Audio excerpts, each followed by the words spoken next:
అందరికీ నమస్కారం. ముఖ్యంగా నిన్న ఇవాళ అసెంబ్లీలో నేను మాట్లాడినటువంటి విషయాల గురించి ఇవాళ బొబ్బిలి నియోజకవర్గ మాజీ శాసనసభ్యులు పెద్దలు సమ్మెగం చిన్నప్పనాయుడు గారు ఒక ప్రెస్ మీట్ పెట్టడం జరిగింది.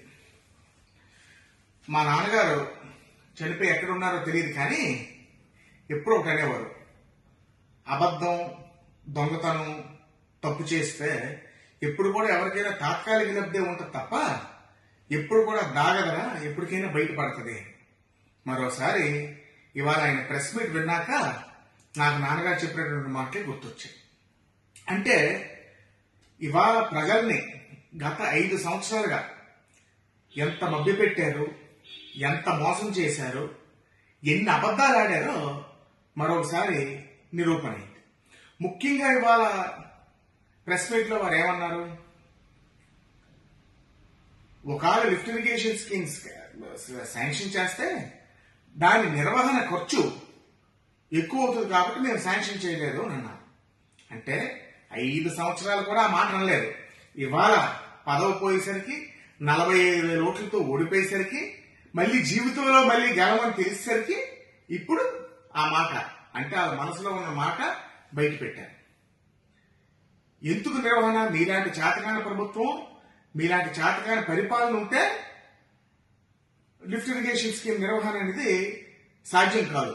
కానీ మాలాంటి ప్రోయాక్టివ్ ప్రభుత్వం, ఒక విజన్ ఉన్న నాయకుడు, ఒక మంచి ముఖ్యమంత్రి, పరిపాలన తెలిసిన ముఖ్యమంత్రి ఆధ్వర్యంలో పాలన ఉంటే, ఇరిగేషన్ శాఖ ఉంటే ముమ్మాటికి అది సాధ్యం అవుతుంది.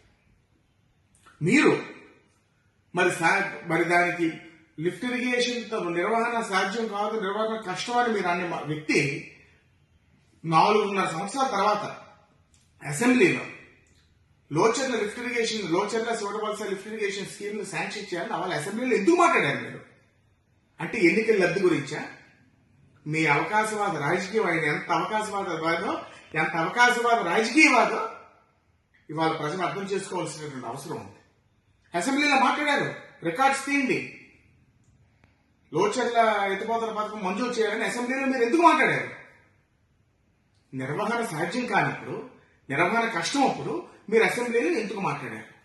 అంటే ద్వంద్వ వైఖరి. అవ్వాలి ఎలక్షన్ ముందు ఏదో ప్రశ్న వేసానో అని ఆ ప్రాంత రైతుల దగ్గర లబ్ధి పొందడానికి ఒక కుటిల రాజకీయం. ఇవాళ మీ వైఖరి ఏంటో బయటపడింది. మరో మాట ఏమన్నారంటే సవాల్ విసురుతున్నారట, 3 సంవత్సరాల్లో మీరు చేతనైతే మీరు పూర్తి చేయండి. మీరెవరండి సవాల్ విసరడానికి? మీ ప్రయారిటీయే కాదు. లోచర్ల శివడవలస ఎత్తిపోతల పథకం అనేది మా ప్రయారిటీ. మా ముఖ్యమంత్రి గారు మాట ఇచ్చారు, చంద్రబాబు నాయుడు గారు మాట ఇచ్చారు, లోకేష్ గారు మాట ఇచ్చారు, మేము చేసి చూపిస్తాం. మీరెవరు సవాల్ విసరడానికి? ఏ హోదాలో మీరు సవాల్ విసురుతారు? 45,000 ఓట్లు బొబ్బుల రాజకీయ చరిత్రలో ఎప్పుడూ లేని విధంగా ఓడిపోయి 45,000 ఓట్లతోనే ఓడిపోయినందుక మీరు సవాల్ విసరాలి. మీ సవాల్ మీరు స్వీకరించాలా?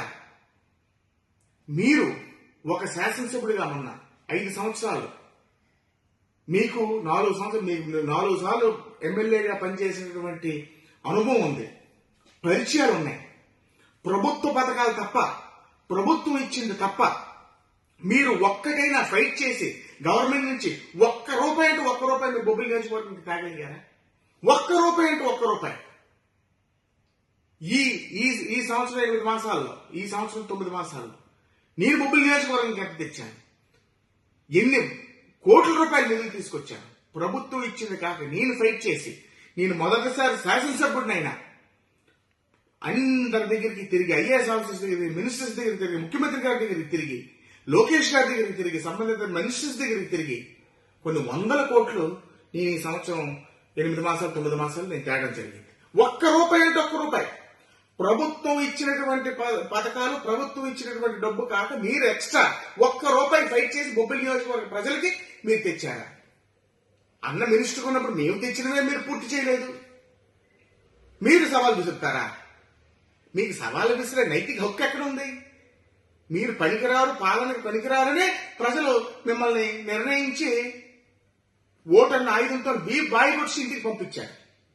అయినా చింత తెచ్చిన పులుపు సాగలేదు అన్నట్టు మీకు ఇంకా జ్ఞానోదయం అయినట్లేదు. మీరు సవాల్ విసరడం ఏంటి? 3 సంవత్సరాలు మీ ప్రయారిటీ కానప్పుడు మీకెందుకు? మేము ఎలా పూర్తి చేస్తాం? మేము పూర్తి చేస్తాం. మా ముఖ్యమంత్రి గారు మాట ఇచ్చారు. మా ముఖ్యమంత్రి గారు మా ప్రాంత రైతాంగానికి మంజూరు చేస్తారు.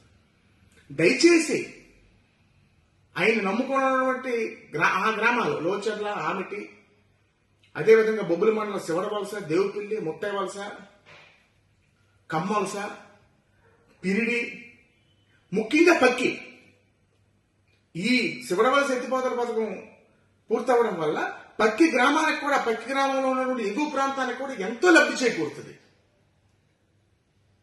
అది కూడా మంజూరు చేయడం చేత కాకుండా 6 కోట్ల రూపాయలు ఇరిగేషన్ శాఖలో అప్పటికి వాళ్ళకు అనుకూలంగా ఉన్నటువంటి వ్యక్తుల చేత శాంక్షన్ చేయించుకొని అవి కూడా అరకొర నిధులు ఖర్చు పెట్టి పూర్తిగా డబ్బు ఆర్జించే పనిలోనే ఉన్నారు తప్ప ఇంత శాస్త్రమైన పని మంజూరై టెండర్ ఓపెన్ చేయవలసినటువంటి పని లోచర్ల శివడవలస ఎత్తిపోతల పథకాన్ని తొంగలో తొక్కి 5 సంవత్సరాల అబద్ధపు మాటలు చెప్పి అసలు టెండర్ కావలేదని అన్నారు. మొన్న on the house Nimmala Ramareddy గారు చెప్పారు, టెండర్ పూర్తయింది, ఓపెన్ చేయవలసిన పరిస్థితిలోనే వాళ్ళు తొంగలో తొక్కి ఆ ప్రభుత్వం పూర్తిగా టెండర్నే క్యాన్సిల్ చేసిందని on the house on the record చెప్పారు. అంటే 5 సంవత్సరాలు మీరు అబద్ధం అన్నట్టే కదా. మీరేం చెప్పారు? అసలు టెండరే అవ్వలేదు, అమౌంటే శాంక్షన్ అవ్వలేదు, టెండరే అవ్వలేదని మీరు చెప్పారు.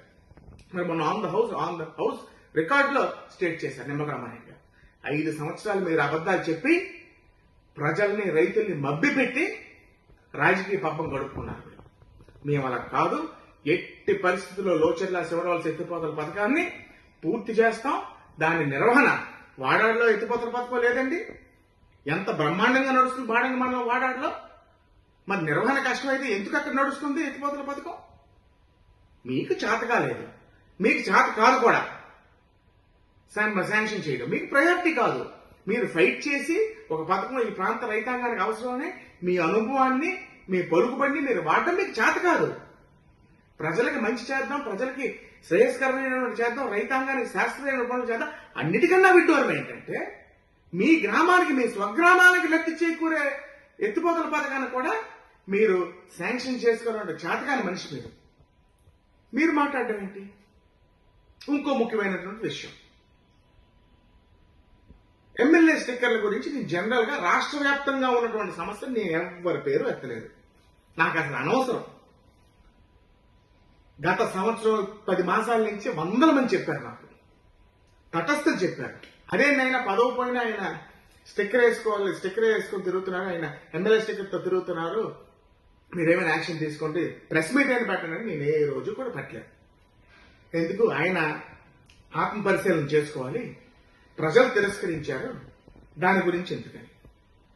అది నేను ఎమ్మెల్యే స్టిక్కర్ తెలుగుదేశం గారికి ఎవరు ఇచ్చారండి? మీరు చూశారు నేను ఇవ్వడం. నాకు అత్యంత ఆప్తులు అడిగినా నేను ఎవరికి కూడా నేను ఇవ్వనని చెప్పాను. ఎందుకంటే అది ఒక హోదా, ప్రజలు ఇచ్చేటువంటి అవకాశంలో ప్రజాస్వామ్య దేశంలోనే అది ఒక హోదా. ఎమ్మెల్యే స్టిక్కర్ అనేది ఒక హోదా. నేను బయట వాళ్ళకి ఎవరు, బయట వాళ్ళకి ఎవరు మీరు ఇచ్చుకున్నారు. మేము ఎంత నిబద్ధతతో ఉన్నామంటే, నా అన్న మినిస్టర్ ఉన్నప్పుడు కూడా నేను అప్పుడు ఫాస్ట్ ట్యాగ్ ఉండేది కాదు, నేను టోల్ గేట్ల దగ్గర డబ్బు కట్టే నేను ప్రయాణం చేసేవాడిని. 2019లో దురదృష్టవశాత్తు మా అన్న ఓడిపోయిన వెంటనే ఆ స్టిక్కర్లు తీసి పారేశాడు అన్న. అంత నిజాయితీగా మేము పనిచేస్తే మీరు తప్పు చేసి, అంటే పుచ్చకాయలు తవ్వుకుంటే భుజాలు తవ్వుకున్నట్టు అసలు నేను మీ పేరు ఎత్తలేదు. జనరల్ గా రాష్ట్ర వ్యాప్తంగా ఉన్నటువంటి మీరు ఎమ్మెల్యేల హక్కులు కాపాడడానికి నేను మాట్లాడితే మీరెందుకైనా భుజాలు సరుచుకోవడం? అంటే మీరు తప్పు చేశారని మీ మాట ద్వారా మీరే ఒప్పుకున్నారు. మీ ఫాస్ట్ ట్యాగ్ డబ్బులు నేను లెక్క పెట్టారు, నాకే పనిపాటు లేదా? ఈ నియోజకవర్గం ఇంకెవరికి పనిపాటు లేదా? మీ ఫాస్ట్ ట్యాగ్ లో మీరు ఎంతగా డబ్బు కట్టారు, మీకు ఎంత కట్టయిందో లెక్క వేయడానికి. దానికన్నా ముఖ్యమైనటువంటి బోల్డ్ ఉన్నాయి. కాబట్టి ఆ స్టిక్కర్ ఉంచుకోరా, మీరు ఉంచుకోకపోయినా రేపు స్పీకర్ గారి ఆదేశాల మేరకు మీరు తీయకపోతే వాళ్ళే పీకి పారేస్తారు రేపు. కాబట్టి అంటే ఈ అభివృద్ధి చూసి ఓర్వలేక కొంచెం సైకలాజికల్ గా కూడా ఎఫెక్ట్ అయినట్లు కొంచెం చిన్నప్ప నాయుడు గారు నాకు అనిపిస్తుంది. పారాది బ్రిడ్జ్ రేపు ఏప్రిల్ మేలోనే వాళ్ళు 5 సంవత్సరాలు నరకం అనుభవించిన ప్రజలకి మనం ఊరొక కల్పించిపోతున్నాం. ఈ బొబ్బిలి తెరలం రోడ్లు అయిపోవడం, ఈ తారు రోడ్లు అయిపోవడం, ఇవన్నీ కూడా ఈ లోచర్ల శివరవలసి ఎత్తిపోతల పథకాలు అయిపోతే, శాంక్షన్ అయిపోతే మరింకెంత క్రెడిట్ మనకు వచ్చేస్తుంది. వాళ్ళ నిర్వహణలోని కాలువలు ఎంత అధ్వానంగా ఉండేవి, మన నిర్వహణలో కాలువలు అంటే నీరు గలగల పారుతుంది. రేపు తోటపల్లికి ఆ నిధులు శాంక్షన్ అయితే రేపు అనేకమైనటువంటి తేలిండి వరకు కూడా నీరు వెళ్తుంది. ఇవన్నీ ఏంటంటే చూసి ఓర్చుకోలేకపోతున్నారు చంద్రబాబు గారు. వాళ్ళకి చేతనవ్వంది, ఇన్నిసార్లు పరిపాలించి చేతనవ్వంది మనం చేసుకునేసరికి నారా చంద్రబాబు నాయుడు గారి నాయకత్వం, లోకేష్ గారి సహకారంతో, పవన్ కళ్యాణ్ గారి సహకారంతో, బీజేపీ సహకారంతో చేస్తున్నసరికి ఆయన ఓర్చుకోలేక ఏదేదో సంధిపాలేపని పేలుతున్నారు.